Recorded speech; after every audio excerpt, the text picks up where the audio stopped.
All right, this one, there was a rip that I caused in Archie here. I don't even see the line of the rip anymore.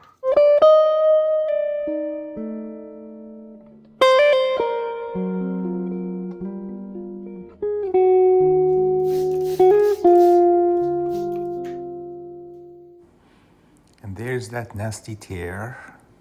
I'm going to use a bit of methyl cellulose alongside nanocellulose and Nori to brush this tear.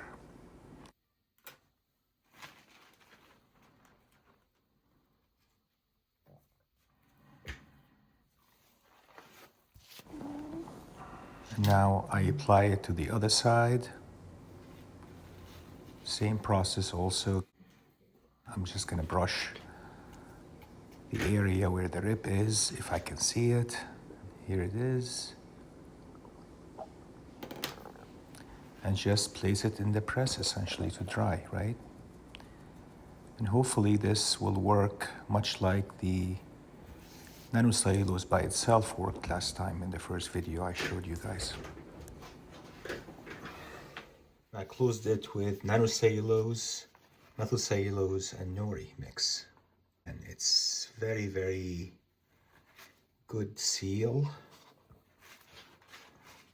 It's a little bit wet still, but you can see the seal is really holding well here.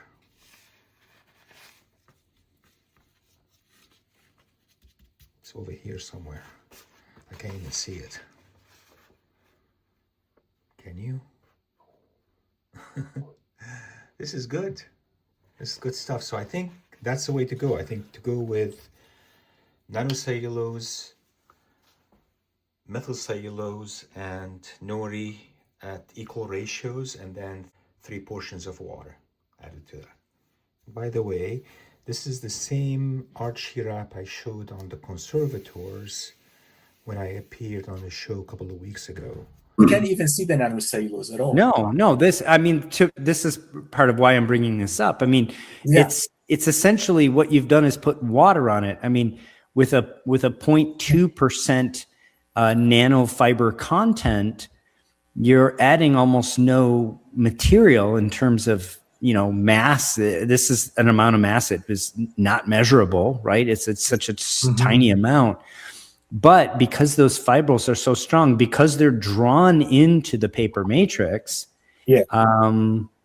and because they grab on the other fibers, they grab on each other, and next because it's water soluble, it's reversible, it's conservation. They lock all this together. Yeah.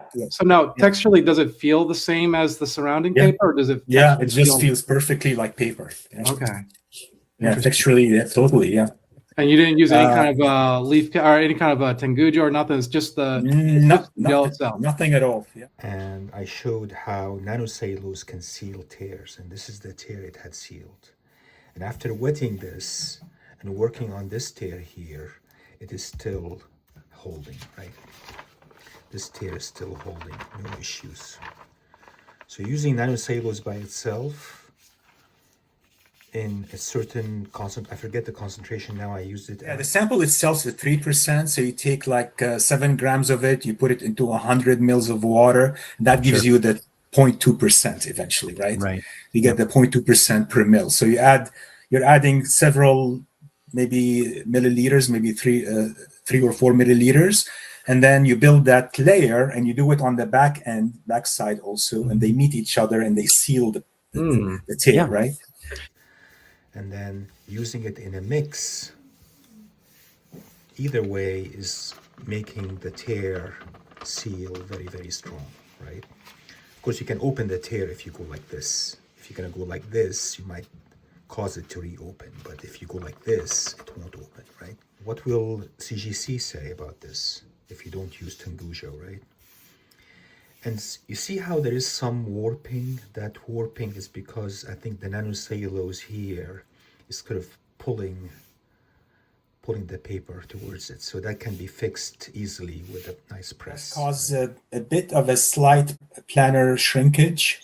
So it pulls on the paper a little bit when it dries, and as long as you keep it flat, you do your best, and Yeah. it's not But- too bad at all. But to be fair, so does Tengujo, right? So does Tengujo. So does leaf casting, right? Yeah. These are risks that we need to manage regardless of how we're mending tears. This hasn't been pressed except for the cold press, right, during the drying period.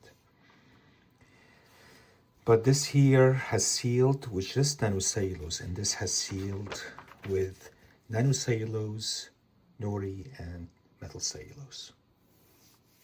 And both of them are perfect seals. Both of them really are very, very strong seals. They're not likely to fail.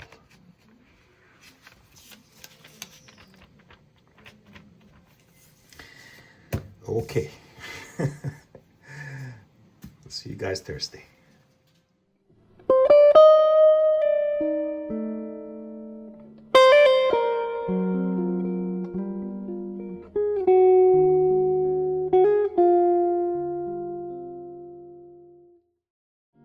Thank you.